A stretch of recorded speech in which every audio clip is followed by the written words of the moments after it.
in the end, I always come out on top. It's my life. It's been my life for a while now. And I love it. I love it here. What can I say? Hi and welcome to my channel. I'm Emma, for those of you who do not know me. And if you've been here before, then welcome back. Today I just want to talk about things you can do or steps you can take to keep yourself from giving up. So, as the title says, don't give up just yet. This might be some practical steps that would help you push through whatever it is you're going through and get to the other side of whatever it is that you desire. All right, and let's get into the video without further ado.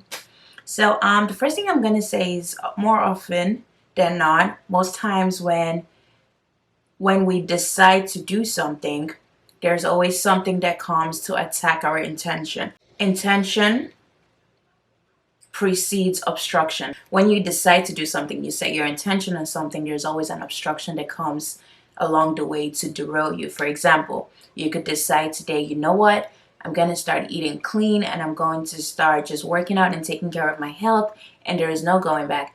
And then you notice the next day you have the worst binge of your life, like the worst binge you've ever had in your whole life. Or in my case, for example, I remember when I decided I wasn't going to be depressed anymore. Like, it was a decision I made. I was like, you know what? I'm fed up. I don't care what doctors say. I don't care what books say. I have decided that I will not be depressed. And literally that night, I had the worst depressive episode ever. I literally had a vision of myself, like, just because I'm a visual learner, and I'm a visual, pretty much everything, visual learner, visual speaker. When I speak, I like to give stories, and I'm very detail oriented in that way. So I had a vision of myself literally drowning in a pool of just demons, like depressed demons, like depressed energies, dark energies. I could see it in my mind's eye. I had the worst depressive episode ever.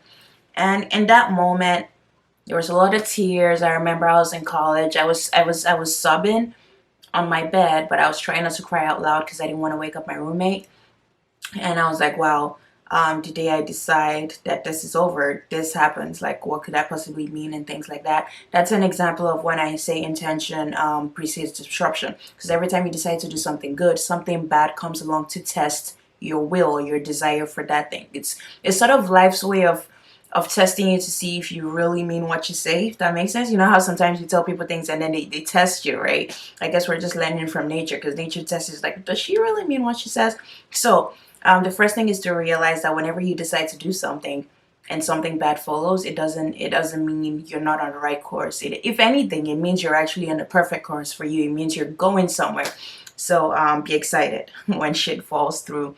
And so just let it flow. Just go with when you're in that phase or in that space where things hurt and you're pushing through, just do whatever you can to go through that phase, because everyone has to go through that phase. That's the honest truth, to get to the other side. And the other side isn't necessarily what you want. The other side is just the part where you're comfortable in the journey and you're working towards what you want. So for example, going back to just eating healthy, say you have the worst binge of your life that week.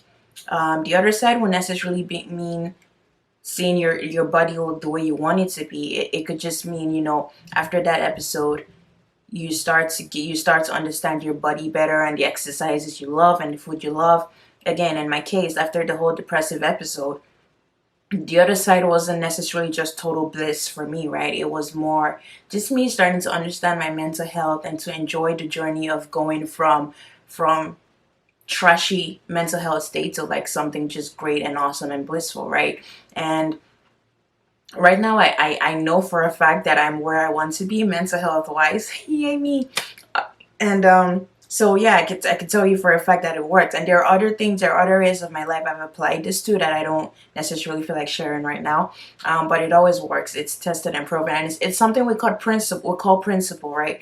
For a principle is something that's a hard fact. I typically get my principles from the Bible. So you get your principle, you follow it to the T. You don't necessarily have to know the ending. You just know as long as you follow that principle, it's going to work out. So understanding the principle of attention preceding obstruction would help you. Just the knowledge alone will help you understand, okay, at the end of this, after I ride this wave like a roller coaster, everything gets stable and I find a flow. So understanding that.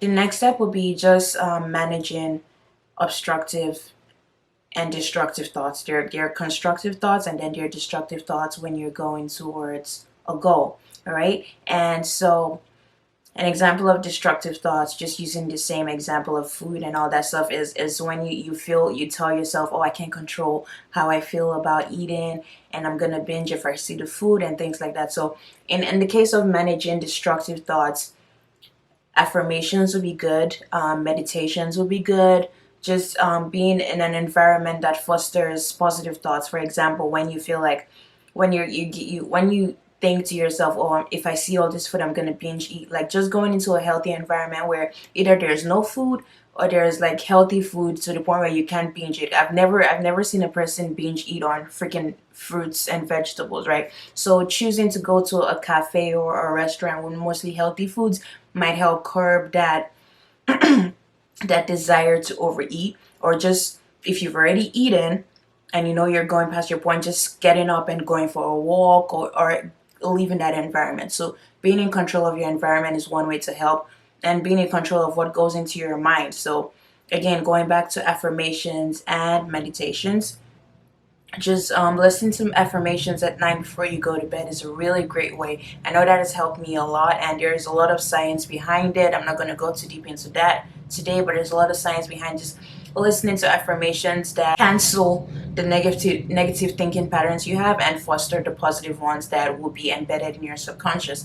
And also, just when you wake up in the morning, my morning routine when I wake up, well, not the whole one, but just in the beginning, my beginning phase, before I even pick up my phone or do anything, looks like me sitting down, meditating, praying, doing, just talking to God, talking to my partner and things like that in the morning, and then reading my Bible as well, and then I pick up my phone. I was gonna say I eat breakfast before I pick up my phone, but that's not true. I pick up my phone and then I just go through emails and go through Instagram and all that good stuff.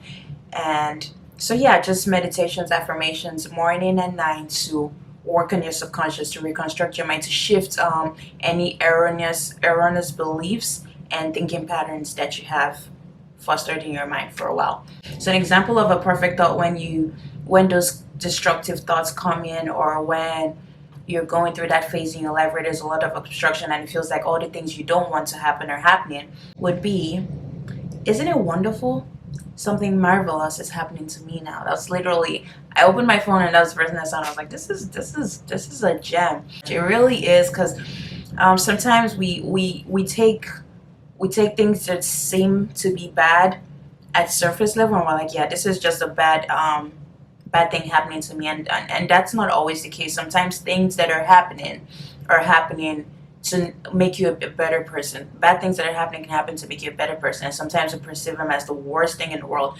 And it's for example, going to the gym, the pain, the hurt, it's pain. And in our human minds, pain shouldn't be good, right? Pain should be horrible. But after a while, you get to realize that some pains are good for you. So from that pain, you grow muscles, you start looking the way you want, you're more sexually active, you're healthier, you have more endurance, all that good stuff, right? But that was birthed through pain, through something that was inconvenient. And so sometimes when we see inconvenient things happening in our lives, our immediate reaction is to complain and nag about it and give up and all that stuff. And that's not always necessarily the case. Sometimes life throws us curveballs, sometimes God throws things at us to build us up, and sometimes even the devil or dark energies throw things at us as well. But one thing we have to realize is, no matter what is coming your way, it's gonna be for your good. It's one thing I love about being aligned with God, being aligned with Christ, is I know for a fact that whatever happens, right, is gonna end up working for me. Good, bad, ugly, great, low, high, it's all working for me. It's all for me. It's all for my growth. It's all for my betterment. In the end, I always come out on top. It's my life. It's been my life for a while now, and I love it. I love it here. What can I say? I don't hate it here at all. My world is in ghetto. I know the earth right now is ghetto, but not my world. I live in a utopia of my own. Thanks to God. And also having like a great support system, right? An amazing support system that you can talk to, which people that you can share ideas with and stuff like that, and let them know, okay, this is what is going on, and this is where I need help. Asking for help, more often than I used to be that person as well. I used to hate asking for help, and now it's literally like all I do because I never want to move a finger. But just learning to ask for help when you need it. Ask God for help, ask your friends for help, ask family for help. Be careful who you share with, and be careful who you ask help from, because some people, not everyone has your good at heart. Not everyone has your best interest at heart. So you need discernment to know who you're asking from. And so just asking God, like, who can I ask from? Again, it's where God comes in, just the spirit of discernment and things like that. And remember, you got this. I hope this is helpful, and I really hope you don't give up. And I'll say a little prayer for everyone watching this video just in my spare time, and I hope everyone under the sound of my voice pushes through whatever it is they're going through and gets to the other side.